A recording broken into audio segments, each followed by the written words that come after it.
Living Adaptive. The goal is to adapt and thrive despite the adversity you face. You're going to have that little voice inside of you trying to push yourself. I set a vision for myself, and now I'm seeing it come to fruition. I'm grateful for losing my leg. There's just some things you must endure in life. You might crash.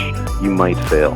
You can find a purpose in your suffering. I'm not special. I've just decided that I'm not going to stop. You do everything you possibly can. We want to change the world. I'm going to adapt to it and make it the way it works for me. Take what it is from life that you want and enjoy it. Yo, what's up, everyone? This is Scott Davidson, and just so you know, you can find out more about Living Adaptive and previous shows, context for guests, and a bunch of other good stuff at livingadaptive.com. Go there. What's up, everyone? This is part 2 of the Randy Nantz story. A little spoiler alert for a section you're about to hear in part 2 is that Randy Nantz did, in fact, finish the Glen Rose Spartan Beast exactly how he said he would, and he was out competing a couple weeks later on ESPN at the Spartan World Championships. Randy Nantz is the real deal. Let's cut in to hear the second part of the Randy Nantz story. I always wondered about you. You know, like when you came back, you did eventually get to some pretty mega organizations in the adaptive side of things. But like, what happened? Like, you went back and it began the healing process, and there was revision surgeries, and there was a lot of things you had to go through, and then go back to domestic life. What was the first step to get you moving again? You know, the first step really was to get off the pain medication. Okay. That had to, well, besides the rehab. No matter what, you know what I mean? Mm-hmm. Man, I was in the ICU, the burn unit there in San Antonio at Brooke Army Medical Center, and now it's San Antonio Military Medical Center. But I was down there. I was in the ICU for a month, a week and a half. You know, the thing had removed my butt, so you know I woke up with a colostomy. I also had a catheter in. Sure. And I was on my stomach because my butt had to be up, you know, and so to get, you know, the amount of pain I was in from the burns and all the nerve damage was significant. And I can't express, although I felt no pain, as I said, right after it happened. You know, I was on fire, but I didn't scream like you see people doing on the movies. Yeah. Believe me, I've heard it. Some people do. You know, maybe I wasn't on fire, you know, enough. I'm not really sure. Although I was on fire, there's no doubt about it. There wasn't pain involved. But when I woke up 5 days later and I was in San Antonio, Texas, the pain was immense. And it didn't matter how much pain medication. So they just kept giving me more and maxing everything out.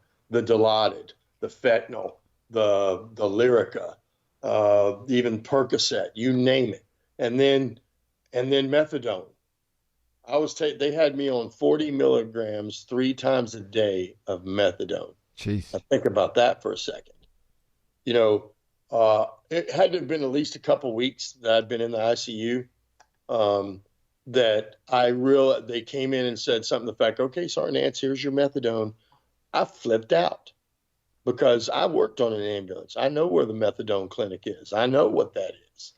And that's exactly what I told them. What do y'all, man, that's what they give heroin addicts. What the hell are y'all giving me that stuff for? You know, and they had the doctor come in. And this guy's like, look, sorry, Nance, settle down.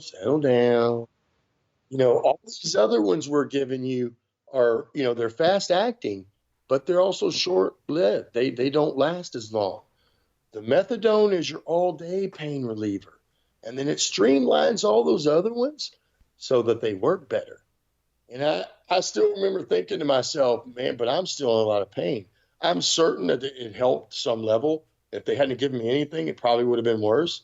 But even when they gave me pain medication, it wasn't where I went, you know, and I had some relief. That didn't exist for me. And so they maxed me out on everything. And that's how I left the hospital. And, you know, besides coming back physically, because I had to learn how to walk again, I couldn't use my legs, you know, and even when I woke up, they were swollen. They were huge. They had to do fasciotomies on both sides of both legs. Holy shit. Like if you had compartment syndrome, right? Something like that. Yeah. Because I would have, from the burns out and the fluid loss and the swelling, I would have, if they hadn't done that, right off the bat, I would have lost both legs. Now, when did you finally go and have your leg amputated? When did the amputation occur? Well, when you're burned and they put you back together, they won't, even though I had significant nerve damage Uh-huh. and we knew the left leg didn't work right, my left foot, Mm-hmm. there's not much you can do because they just put those grafts, right? Those things are brand new. And the hope is that your nerves are going to come back, even though they come back very slowly, like a millimeter a month. Yeah, millimeter a month. Yeah. They want to give it time to see if it's going to come back. So for me, that was 19 months later after the fifth EMG, if you know what those are. Yep. My fifth one was the same as my first one, and there was no activity. And they basically told me the nerves were dead from about mid-calf down. Okay. The problem was it still hurt really bad. I mean, man, and by the time I had that surgery, I was off the pain medication. But the Christmas Day, You got to go back on though, right? During surgery, you didn't try to do it. Yeah, you have to. Okay, good. Absolutely. But I was able to get back off of it very easily on those. But the first time, Christmas Day of 2007 was the last time. That's when I came off all the pain medication, and the fentanyl pops were the last things. And man, I'd never experienced withdrawals or anything like that. You know what I mean? Yeah. I'd seen it on an ambulance, certainly from heroin addicts and from, alcoholics, but I'd never experienced that myself until I had to come off the pain medication. But when you're at BAMC as a patient, certainly an inpatient and then outpatient, well, and when you're an inpatient, you don't go to the pharmacy, right? But once you become an outpatient, you have to go to the pharmacy, but they would only give you 10 days at a time. And I'm not going to kid, that used to really tick me off because I was there 8 months. Every 10 days I had to go to the pharmacy. It made me feel like a drug addict. And I didn't understand it. But, as time always does, it brings more understanding. And the time went by. We leave BAMC and I go back to Fort Campbell. And I had lost 60 pounds. I look like a rail. I'm 185 pounds and I'm bandaged head to toe. I looked ill. I looked thin. I just looked frail. I really was. And I go back to Campbell and now I'm going to have he was a warrant officer, I believe. He was in the Army, but he was a pain management guy. And I show up to his office because of the pain medication I'm on. You have to have a pain management guy, right? He's the one that's going to manage my all my prescriptions and all that pain medication.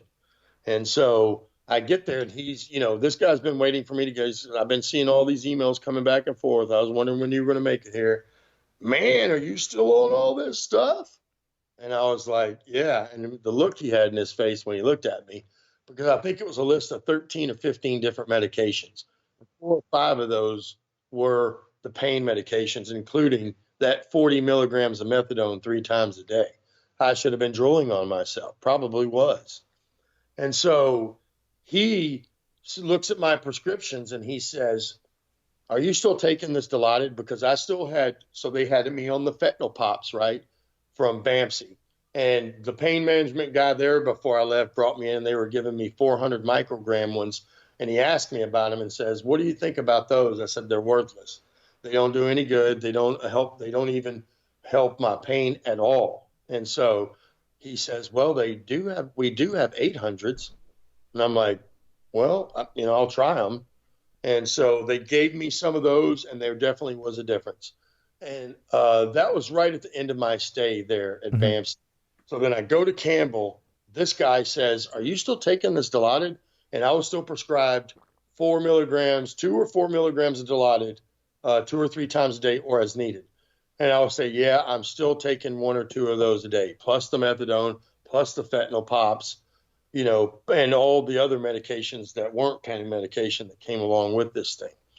And he says, well, I don't want you taking that Dilaudid anymore. Stop taking it. And this time on the fentanyl pops, I was prescribed 4 800 microgram pops a day, 4 of those Jeez. things. And he says, what I'm going to do is I'm going to give you 2 more of those a day. So don't take the 2 Dilaudid pills. You'll just take 2 more of these fentanyl pops. And I'm like, okay, sounds good to me, doc. He goes, and then this guy gives me a 30-day prescription. So I go down to the pharmacy and on post there at Fort Campbell, and they've gotten them in because they know I'm coming, and there was a whole process, but they got them. So I get them. I go in there. They give me a case of these things. It's 180 of them for that month. Wow. And I already have 2 or 3 boxes that I just brought from Vampsy at my house. And I go back home with these things. And then I show up at work the next day, right? And, I'm not on the team anymore, but I showed back up at the company.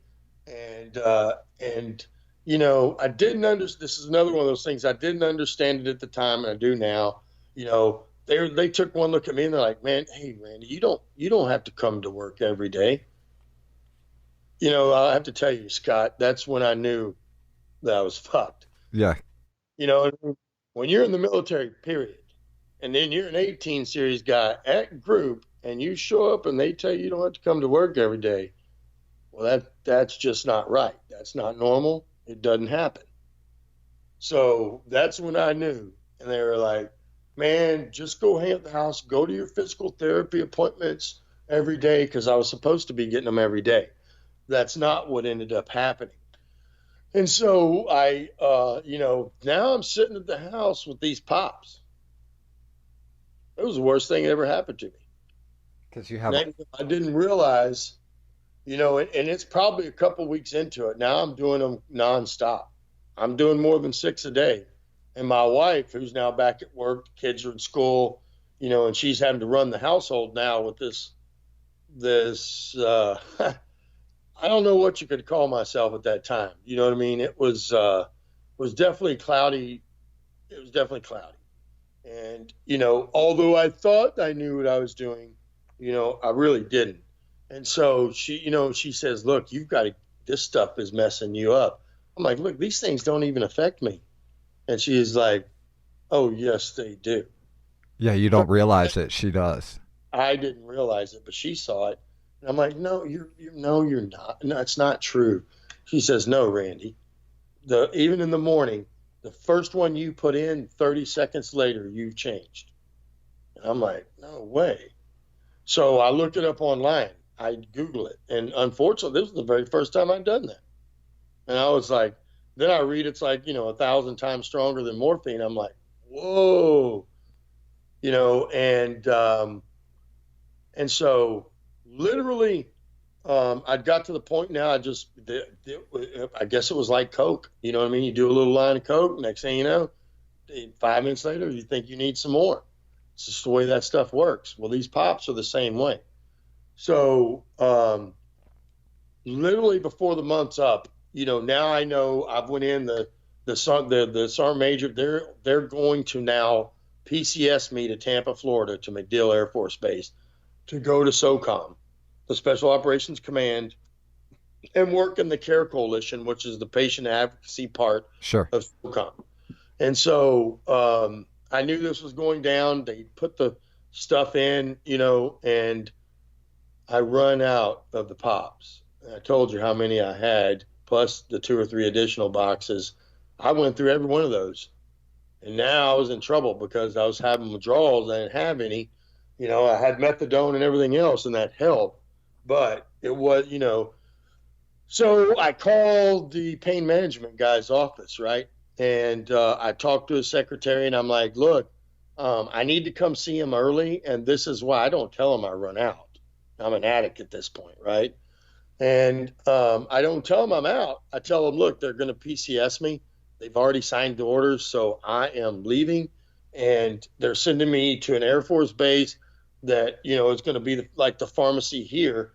They're going to have to bring this stuff in. They don't have it stocked. Most pharmacies don't. They don't carry this type of a product. And So I need to get some more. I need him to give me some more before I PCS so that it'll cover the gap, right? And that sounds logical and feasible because it was true. And it was. But I was using it at this point because I knew it was out and I was in a bad way. And so she says, he doesn't like when people come in early. I don't know. Once I tell her the reason, she says, well, hang on. So then he comes on the phone and I talk to him, and now I tell him what's going on. And he says, okay, all right. I tell you what, coming in a couple of days, he gives me the appointment in 2 days, and we'll get you squared away. And I'm perfect. So if I remember back right, I'll have to take a step back. I wasn't quite out yet, but I was getting very close. And I'm not sure that I didn't run out before those 2 days went by. But when I show up to that appointment, I'm having to keep my cool. Yep. And I go in, and guess what? The guy has forgot why I'm there early and that I'm even there early. He says, well, I'll tell you what, Sergeant. He goes, I want to take you off this stuff, but now's not the right time. And he's talking about the fentanyl pops. Now he took me off the Dilaudid. He said now his next target was the fentanyl, and believe me, with the good reason. He says, but you're just not ready right now. So here's what I'm going to do. I'm going to give you 2 months worth this time. But when you come back, be prepared to come off. And, Scott, the addict in me, the right voice says, hey, you should remind him you're just PCSing. But the addict in me says, don't say a word. And, of course, I didn't. Roger that, sir. Thank you, sir, and I'll see you in 2 months. And I walked out of there, went to the pharmacy. Now I got 2 cases, 360 of those things is what they gave me. And I walked out of there. God, dang. Oh, yeah. And so then I PCS to MacDill. I mean, just strung out on these things. And it almost got me in trouble there. Thankfully, the command there knew why I came, knew what had happened, and they prevented that from happening. And then, but I'd already told, now once I got to MacDill, though, the issue was they didn't have a pain management guy on the installation. Or at least if he was, he might have been an Air Force guy. And since it's an Air Force installation, even the hospital and all that, they do all their numbers by the Air Force personnel numbers that are on the installation, which makes no sense because there's 2 joint units, SOCOM and CENTCOM, huge 4-star commands on this tiny little post, Air Force base, with more Army, Marines, and Navy personnel by far than there are Air Force, and have to use those same medical facilities, but they're not geared that way. They're not even manned. They're manned on the Air Force numbers. So there may have been. So I had to go see a guy off base, a civilian doctor, and that guy wouldn't take me off of it. I told him, look, doc, I've got to go back to work. I've got to get off this stuff. And he's like, no, I'm fixing to go on vacation for a month. So you're going to have to wait because I'm going to have to watch you like a hawk. So what do? I go home and I'm like, you know what? Fuck this. I'm just going to quit. What he says, I'm just not going to take it. And I don't even know if it was 24 hours, man. I'm in a fetal position, like in a bad way. And I'm having cold sweats. Did you tell your wife you're going to do this? No. Okay. So this is when she finds out. And she's like, well, then she's pissed. And she's like, I knew. And she thinks the other way. She thinks I'm going through this because I've OD'd. Gotcha. And she starts to yell at me and is all pissed. And is like, look, I'm like, no. I stopped taking it. And she immediately calls the doctor. And then he proceeds to tell her. And she looks at me and says, you can't do that. You will die. He said, literally, it can kill you. So, of course, I take the stuff. But then I started weaning myself off. And even the methadone, it was hard to come off of. So it was 40, 40, and 40, right? So now I know I can't just quit cold turkey. So I start doing I do 40, 40, 35. And I still had withdrawals. Were they giving you any input on how to come off, or is this your own? So I just did it like every week or Yeah. 2 weeks. I would just drop another 5 off. Wow.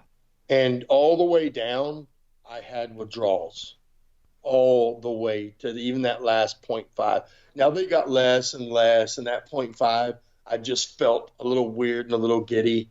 You know what I mean? But Yeah. the fact that it was still there. And, it literally took me 6 months for my head to clear out. No joke. And I remember specifically because it was Christmas Day that I quit on 2007. Christmas Day was the last day that I had any pain medication whatsoever for that. Now, the 4 amputations, sure, I went back on pain medication and it was dilaudid, but got right back off and never even finished the pills that they gave me leaving the hospital. Jeez. But at this point, it was 6 months before my head cleared out. But I want to say it was probably 2 weeks to a month later when, I started to really feel a difference. And it was a crazy day. I was in uniform. I was working in the Care Coalition. And I can't remember where. I probably had a doctor's appointment or a physical therapy appointment. I'm certain at this time.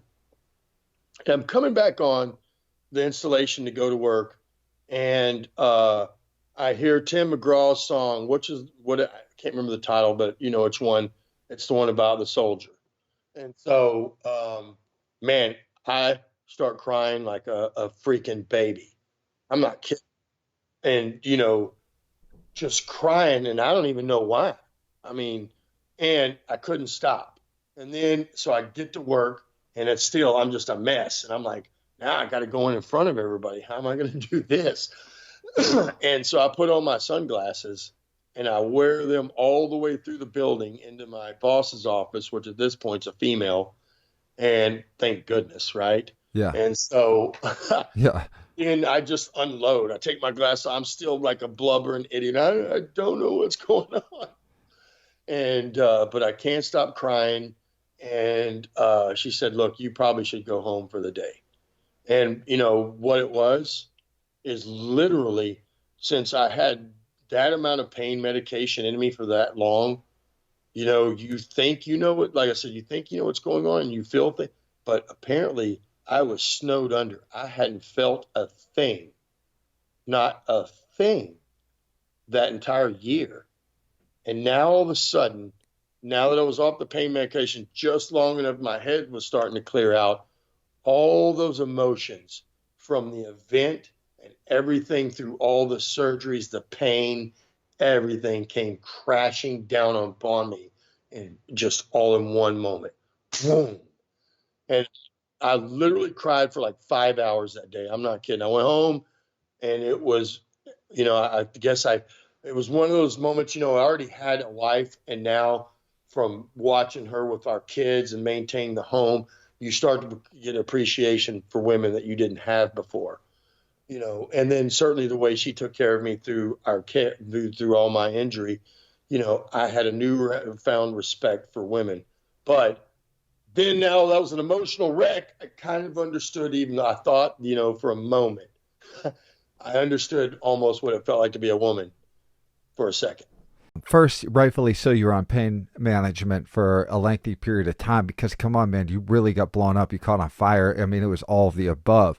Oh, yeah. And then second, the length of time, that's understandable. But third, how much you had to go through, because of perhaps it was mismanaged for pain medication, whatever it was, whatever led to it, you went numb for a while, and then to come out like that, that's pretty amazing. Because I know you as a person that's definitely a badass, but also at the same time, you give a shit. That's how I know you. Yep, absolutely. You have been a major impact in a couple organizations. You've been honored by the military. You've been honored by organizations, nonprofit and profit, including Lockheed Martin. You've been honored by schools and a bunch more. Do you feel like you're getting credit for all you've given? Man, I don't, I think I see it in a completely different way. I don't really think I deserve all this. Okay. You know what I mean? I do get it. You know what I mean? But I'm of the old school, and part of it is, watching movies like Hacksaw Ridge, and you watch the end of that, and you listen to that guy talk, and for what he did, and then just for a smile, if he hadn't got anything else, you know what I mean, out of the little war, you know what I'm saying? It wouldn't have been worth it for him. And that's what I'm talking about. Nobody owes us anything because we had to go to combat and maybe, see and do things that we don't normally do in this nation anymore. And we had to go be at the lowest point of society. And the way I see that is when two sides and two groups of men, women, whatever you want to call it, but now it's forces that are fighting to the death over a piece of land, that is the lowest point in society right there. It doesn't get any lower than that because it's pretty much every man for himself. You're either going to be killed or you're not. And it's a very trying moment, and I will say, this has been a low intensity conflict, and there have been times that, sure, I have been in some shit that, I consider to be like any other firefight in any other combat zone. But, I don't think we saw a day's time in what the World War II guys had to go through, or even the Vietnam guys. We do have our own conflict. No way, you can't pick your conflict. We have to serve in the time that we are here and in the conflicts that are during that time. So we don't get to pick which one we're in. It is, somebody has to pay that price. And I understand, I do, because I was a civilian first. And I understand people wanting to call people a hero and then making sure guys and honoring them, all that. The reason I do it is because of the guys that aren't here anymore, the guys and gals that aren't here anymore that can't do this. That's the exact definition of a hero, though.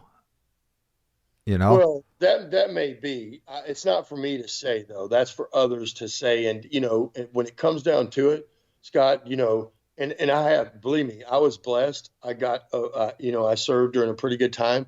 I got to do my piece, and I definitely got, to do my piece and to do my serving and to do what I did.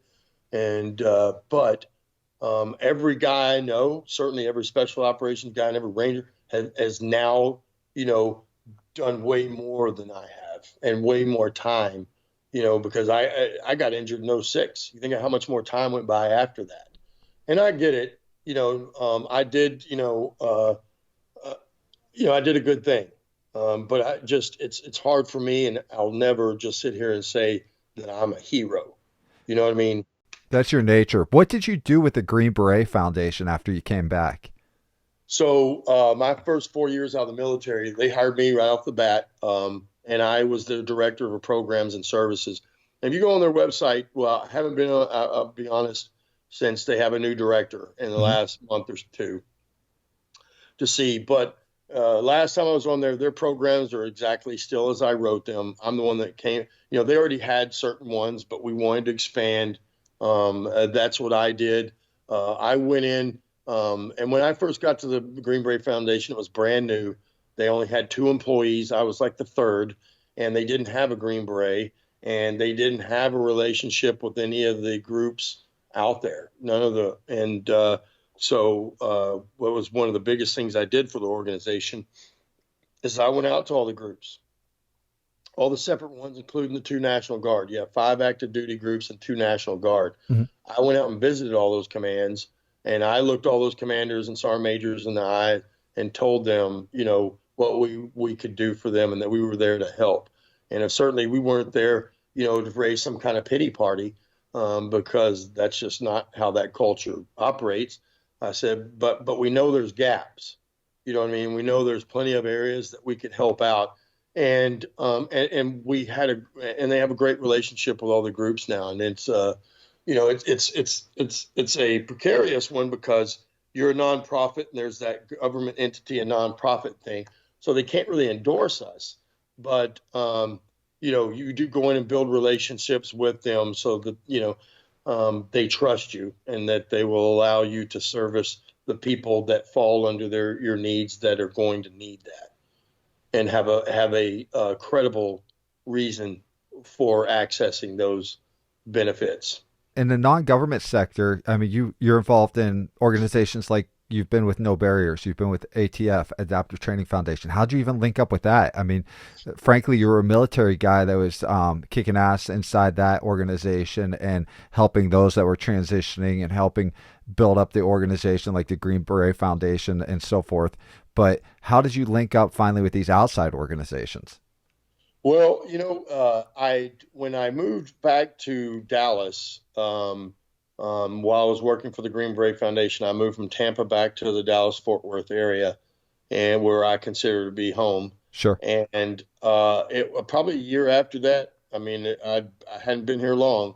I saw the news segment they did on the Adaptive Training Foundation, with Travis and David Vibora. And what happened there and what they were doing. And I thought to myself then, man, that is amazing.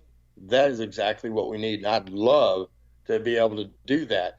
But man, I traveled a lot for the Green Beret Foundation. As I said, I went on to all those groups, and many, all kinds of things. So I really wasn't able to ever get in there and go take advantage of that or even apply. So then later, Building Homes for Heroes came along, and they built my home, and they were a part of it, and they were looking for another family for the other home that they built here in my neighborhood. And I told them, hey, look, there's this place called the Adaptive Training Foundation I saw on the news, and they probably have somebody that may qualify for you guys. And so they went out and met with them and established a relationship. Meanwhile, my job, after 4 years, I left the Green Beret Foundation, and I was in this home, and I can't remember exactly. I went through another surgery, and I was kind of in a bad spot, so to speak. Now that I wasn't at the foundation, I wasn't on active duty, I'd kind of lost my sense of purpose and relevance. I was kind of kicking my little pity can around. I'd gained some weight. I was a little chubby. Yeah. I was out of shape. It was ridiculous. I'd become the civilian that, that we always made fun of. Yeah. You know what I mean? Yeah. And so I knew that I wanted to kind of change, and I'd lost some of my identity. I wouldn't say I've always stayed in, world-class physical fitness condition, but I've always stayed in shape. And certainly in my military years, I was in world-class fitness condition. But I'd kind of lost that, and I know that I needed to get in shape and kind of regain some of that confidence in myself. And the Building Homes for Heroes people had always told me, they said, hey, after we went and talked to the Adaptive Training Foundation people, they said if we ever had anybody we wanted to recommend, that they would love for this to do that. And we would like to recommend you. And I said, when they first told me about it, I said, that's something I'm interested in. I can't do it right now, but I will come back to you on that. And this was the moment that I did that. And so I went back to the Building Homes for Heroes.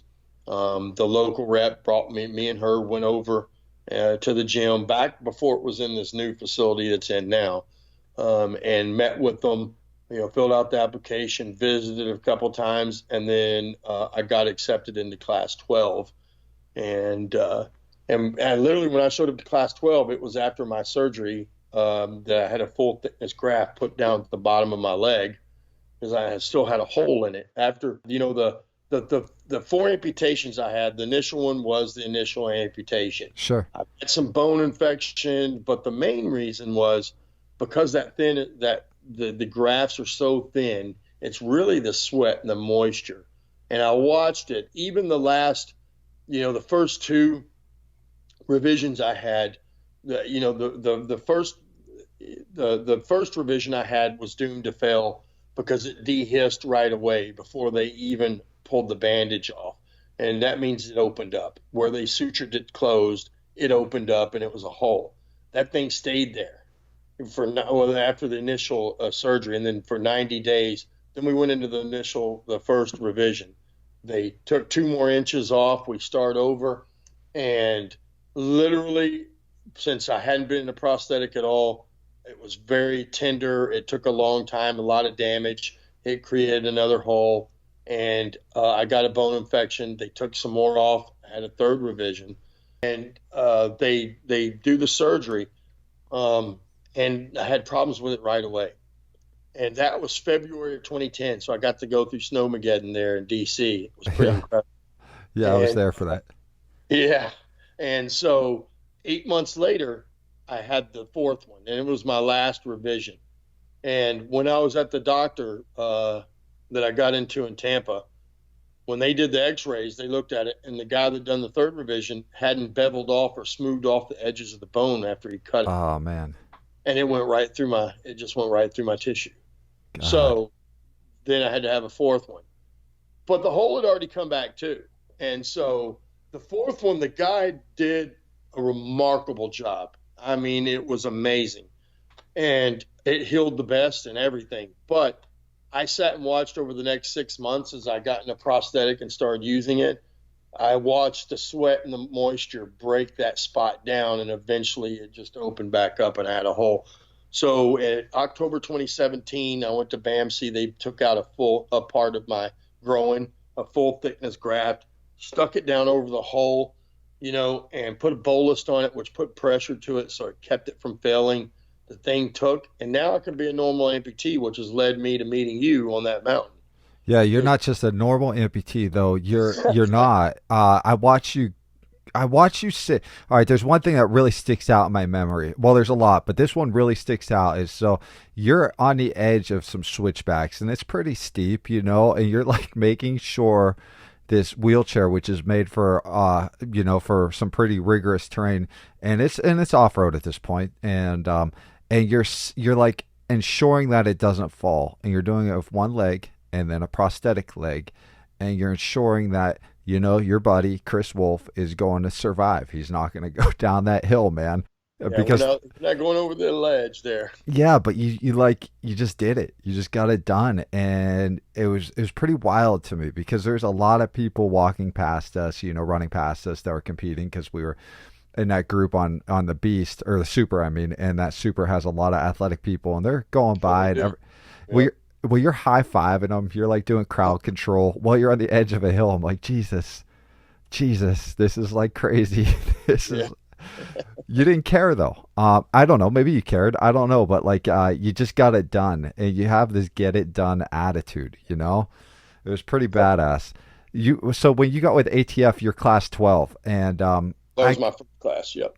I feel like you and a few others are really the names of these ATF classes. You may not see it that way, but like you've had remarkable experiences afterwards too, and you really stick out, and you've competed in a lot of stuff, but most notably you were part of the group that went on ESPN, the very first Spartan group that went out there. You competed in that too, and I remember you pulling your jersey out at the event, and you're like, this was from it. Yep. What made you start competing, man? Where it's just I know it's in your nature, but like you hopped in there, man, and you're doing some pretty crazy stuff. It was completely by accident, and it was because, so I'm now at the ATF. We completed class 12, and, we're still blowing away. And they came to me at some point because the Beast was coming up, and they came in, and they had an adaptive athlete that was also an amputee that was going to be in the event. Well, now he had some complications. His leg went south, and he had to have a revision done. And so they didn't think he was going to make it. He actually did make it and do the event. But at this point, it was up in the air, and they needed an adaptive athlete. And so they know the Beast isn't easy. They need somebody that's going to be able to push through and somebody that's not going to quit on them. And so they come to me, and they're like, hey, man, do you have any interest in doing the Spartan Beast? I'm like, well, how far is it? And, they tell me the early, they're like, yeah, it's like 12 or 13 miles. That's like the lie. Yeah. That's a lie, man. Yeah, that was. And I'm like, and they're like, and I said, how many obstacles? Yeah, 35 obstacles. Like, no way in hell, man. I already done all that. Dude, I did all that in the military. I did that in the Q course, man. And I don't have anything to prove. I don't really have any interest in doing that. And they literally kept coming back. So by the third time, Mo comes to me and says, "Man, look, we don't think that it was Q. We don't think Q's going to make it. So we need an adaptive athlete, man, and we would like you to come in. We wanted it to be you." And I said, "But isn't this thing at 12 or 13 miles? Doesn't it?" He goes, "No. Who told you that?" I said, "Well, Colin told me." He goes, "No, it's 15. It's not 15. It's probably 16 or "Oh, 17. hey, man." I said, "All right, man, if you guys really need someone and y'all need somebody on the team that y'all can depend on, then of course, if that's what you guys need, I've told y'all anytime y'all can ask anything of me, sure, I will. Let's go do it." And that is how that really started. But what changed it the most is when I showed up to the event. The crowd mentality and the atmosphere, just like we saw. Yep. You up there in Utah. That's the same thing I saw down there on the Beast, and I was like, "Man, this is awesome." Yeah. And the Beast was just as hard as Utah in a different way. It was so muddy last year. I heard it was hell where you And were. clay. I mean, it was either you were very slick clay and you couldn't hardly stand up, or your foot got down in it. It was so sticky you were about to lose your shoe trying to pull your foot out of it. And it was literally that way every step of the track. Every step was work. There was no easy steps. And then you had all this stuff, clay clumped up on your shoes. So it was just miserable the entire way. So, for me, I didn't even get to finish it. I made it to 10 or 12 miles, but I had strep throat the same week, unfortunately. And it was a bad one. I've never had strep throat like this in my life because I could feel my entire tracks of my throat from the bottom of my chin way to the chest. Oh, it was miserable. I slept, I took medication, and I ate chicken noodle soup maybe once and sometimes twice a day. And the worst part about it was this strep throat would not let you sleep.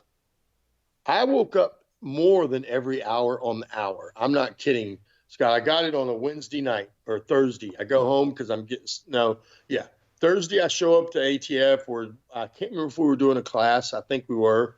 There was something going on, but I get there, man, and I start feeling bad very quickly. And I know now I'm seriously getting sick, and I'm like, I got to go home. So I go home. That's Wednesday it was. So Thursday, Friday, and Saturday, man, I was miserable. But I can't sleep. I can't eat. It was the worst strep throat I've ever had in my life.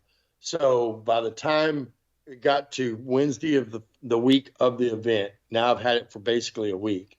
And Wednesday night, I only woke up 4 times throughout the night. And when I woke up the next morning, and think about it, because right now, if I wake up tomorrow and I woke up 4 times, I'm going to be pissed. Yeah, I'm going to be tired as shit. Yeah.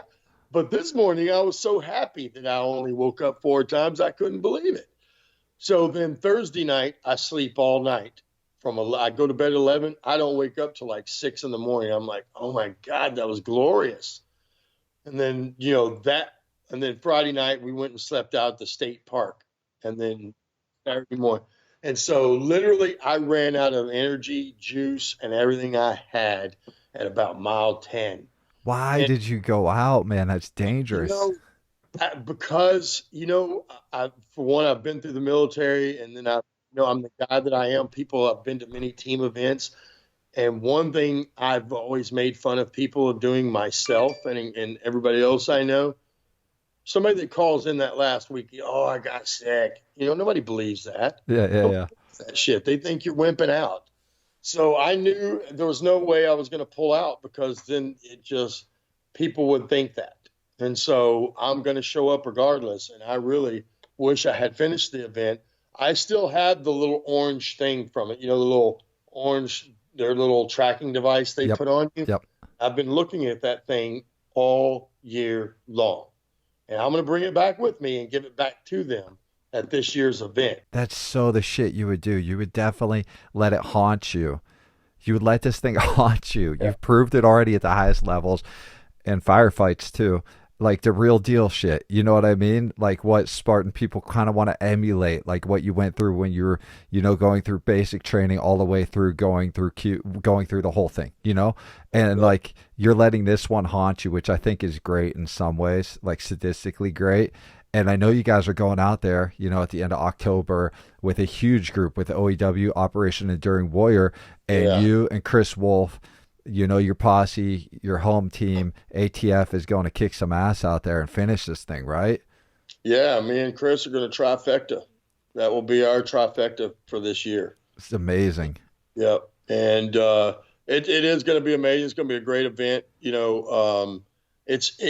For me, it's unfinished business. Since I wasn't able to complete and finish it, it's unfinished business. And I realized, one of the things I got to do, I think it was in 2017, I got to go to Afghanistan. And I didn't get to go to Afghanistan operationally. By the time I got to fifth group, Iraq, they were in Iraq. They had taken over Iraq. So, but it was with the nonprofit, David Farady's Troop First Foundation. And they have a program called Proper Exit. And when I was at SOCOM in 2009, the CARE Coalition, Jim Lorraine, the director at that time, and he was the original director who stood up the CARE Coalition, came to me and said, hey, we have these guys that want to start this new program called Proper Exit. He wants to bring guys back to Iraq and Afghanistan that have been injured. What do you think about that? You think you need that, Randy? I'm like, hell no, I don't need that. I said, I don't need that at all. I said, but I will tell you, I said, I know a lot of guys that would love to do that and would want to take advantage of that, and it probably would help them. And so they kicked it off. They started doing them in 2009, and I went on proper exit number 21. And when they called me a few weeks before that, they were like, hey, Randy, would you like to go to Afghanistan with us? And I'm like, well, I'd love to go to Afghanistan with you guys. Remember, I wasn't injured in Afghanistan. In fact, I've never been to Afghanistan, so I don't want, somebody to think that I'm trying to. And they're like, Randy, we've been doing this for a little bit. And what we've learned is it's about the brotherhood. It's not about the geography. That's right. He said, so why don't you go ahead and come with us? The command, the Pentagon's already blessed off on it. So if you want to come, why don't you come with us, man? And I'm like, you know what? I don't really feel like I need a proper exit. But, I'll be glad to go and help out with the guys that are going back. And then I also want to support the warfighter that's on the ground right now. Go out there and support those guys and gals. And that's why I'll go. And that's what prompted me to go. And that's what got me on board. But it wasn't very long after I got there, I realized certainly we stopped at Kuwait in Camp Doha or Arif John, where I had drew my vehicles back in 2003. And left out of there, headed to Baghdad. And that's when Arif John was brand spanking new. Now it's no longer new, but it's been there, it's still in service. And we got there and did our first, that's where we did our first, where we stood up and everybody told our story to all the troops that are there right now. And when you walk up, they did the same thing there. Every place we went, including Afghanistan, the roads are filled with soldiers clapping for us as we come in. And then we all go inside to wherever it is, and all the wounded guys that came, we tell our stories. And then they come by and shake our hands at the end as it's over. It was an amazing experience. And it didn't, it certainly, I started to realize how much I did need it and how much it did help me to go back and then walk off the battlefield on my own terms, because I had always said I was going to. It was the first thing I said when I woke up in the hospital. Besides when my ex-wife asked me if I knew where I was, and my answer was no, I said, I'm going, well, what do you think? I'm going back. I'm gonna heal. I'm gonna recover from this. I'm gonna rehab, and I'm going back. And then, I really thought I was going to. And I'd even put in some packets to move on to some other more pristine units after my amputation. It just didn't work out, and I never got to go back. And although I wasn't carrying a rifle, it didn't matter. What do you think all of this has taught you about life, man? Well, there is no tomorrow. We always hear that, but and we all know none of us are guaranteed tomorrow. But everybody just assumes we're going to be here until we grow old and die when we're supposed to. It's taught me that if you need to tell somebody something, then you need to tell them. You know what I mean? Whatever that is. If you need to resolve something with somebody, you need to do that. That's what you need to do. You clean up your unfinished business, because you don't want to die with unfinished business out there. I know I don't.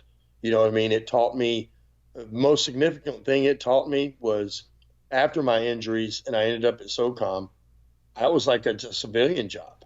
You know what I mean? It really was. Mm-hmm. When I retired, people ask me, man, how's this going to be?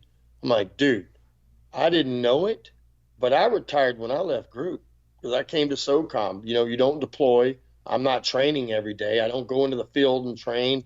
I go home every night. I'm home on the weekends. It's like a civilian job. I already was retired. Now I was just officially doing it, but I realized, the years I spent in SOCOM, I got to coach my kids' little league team. I was the dad coach. You know what I mean? I was the helper. But for 5-6 years, and I got to go see my daughter through high school while she did crew, which I didn't even know. When she wanted to came to me in high school and said she wants to do crew, I'm like, what the hell is crew? And she says, rowing. I said, but isn't that a college sport? And lo and behold, some high schools do it. Yeah, and I heard she that. really enjoyed it. So that's what she did. And I realized their whole lives was going by, and I didn't even know it.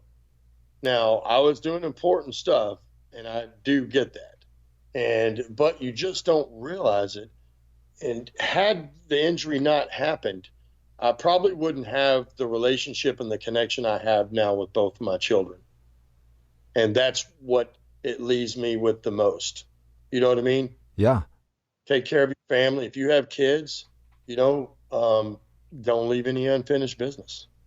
Now, there's a lot of people that are listening that are going through something significant, or they have a loved one or a friend going through something significant. And a lot of the adaptive community, those that are trainers, those that run organizations and so forth, are also listening. And they have, they're facing something difficult. And you've been there, man. And it takes that first step. What do you think the first step is to start moving forward? Well, the first step is accepting, that you now have a new normal, or there's going to be new challenges in your life. And you have to be willing to accept that and to greet those challenges and, make them easier and better and do them more so that they are.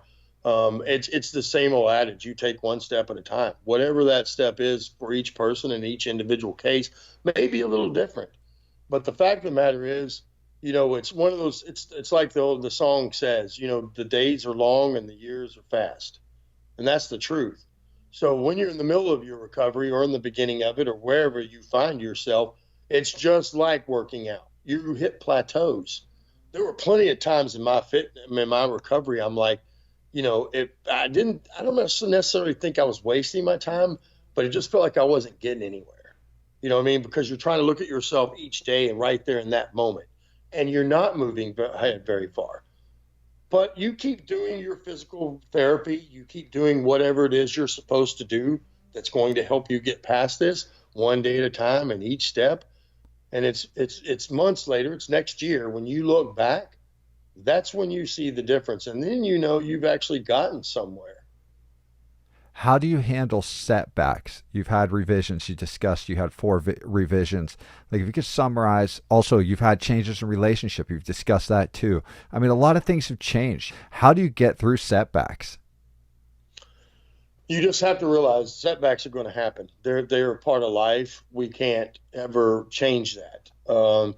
When a setback, man, it is very hard. I'm not gonna lie, because like right now, I'm going through training, and I try every day. I make sure that I try not to get injured. Mm-hmm. I still want to train hard, but I don't want to get injured because the setbacks are so painful. And then you lose. It seems like you just lost time, because now it's going to take you months and some maybe a year or longer to get back to where you were before that setback. But if you're not willing to fight through it, you're never going to get through to the other side. And that is a fact. You have to be willing to fight through it to get to the other side. You have to keep that main goal in front of you and in your eyes on the prize.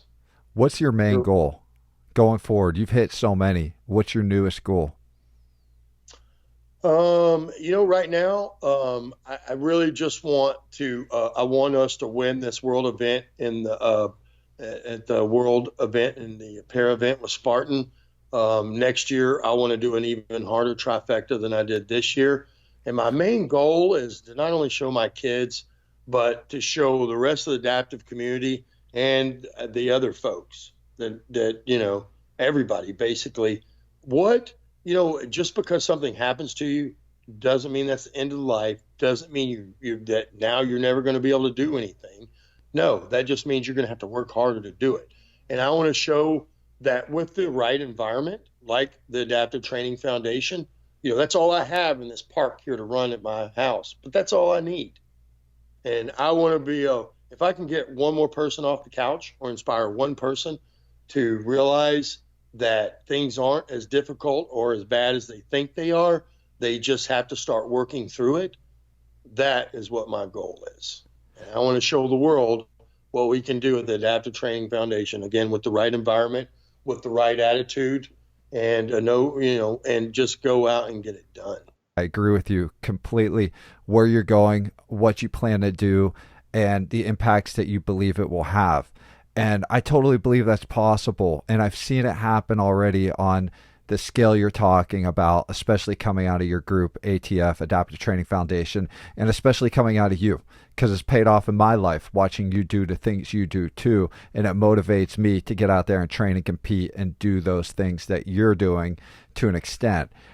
It's pretty exciting to sit and talk with you because you truly are somebody that answered that call when it did get crazy, and you didn't back down from the challenge, and you decided, I'm not just going to enlist. I'm not just going to fight. I'm going to be one of the elite fighters. I'm going to put it out there. And you did put it on the line, man. And we appreciate that. And it needs to be given notice. And it's really an honor to have you here today and to talk with you. Well, thank you, Scott. It's been an honor. And thank you definitely for having me on. And what I'll say to add to that is, you motivated me by going 2 days in a row. Man, I saw your feet, bro. And I was with you that first day. And I know that, I was unable to make it that second day. And that's what I've been working on ever since. And, seeing you being able to make it the second day motivated me. You know what? Because at that point, I hadn't pushed my residual limb to that degree. I could go run really hard one day, but I had to take it easy the next day. And so I've had to push through a little bit of that pain and discomfort. And that's what it's really all about. You say I inspired you up there on the mountain. Well, you did the same with me. And that's how we're going to get through this. I appreciate that, Randy Nantz, because it definitely was a difficult path that we went on. I don't know how you're going to top that trifecta, though. So I'll tell you how. You want to know? Yeah, I do. I'm going to do the same too. I'm going to do. Oh my God. I'm going to go and I'm going to do the sprint in Colorado Springs, and then the following week I'm going to be up there in Utah and I'm going to do that super again, and I'm going to smoke it. I actually believe it. And then I'm sure I'll still be at Glen Rose, but really I will have trifected before that because I'm going to do Vermont. That's the hardest, I hear, right? Vermont's the peak. That's the hardest one. That is the home of the beast. That's where it started. That's where Joe DeSena, the guy who started Spartan, lives. Mm-hmm. That's where he trained. They make it extremely difficult. That is the beast. I don't know that I'd join you in Vermont. I'm just kidding. I don't. That's okay. I will think about you. A really big thanks to Randy Nantz for going in depth and sharing his remarkable story. We look forward to watching what he does next.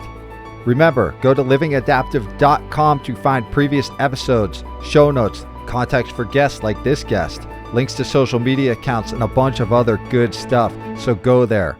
Peace.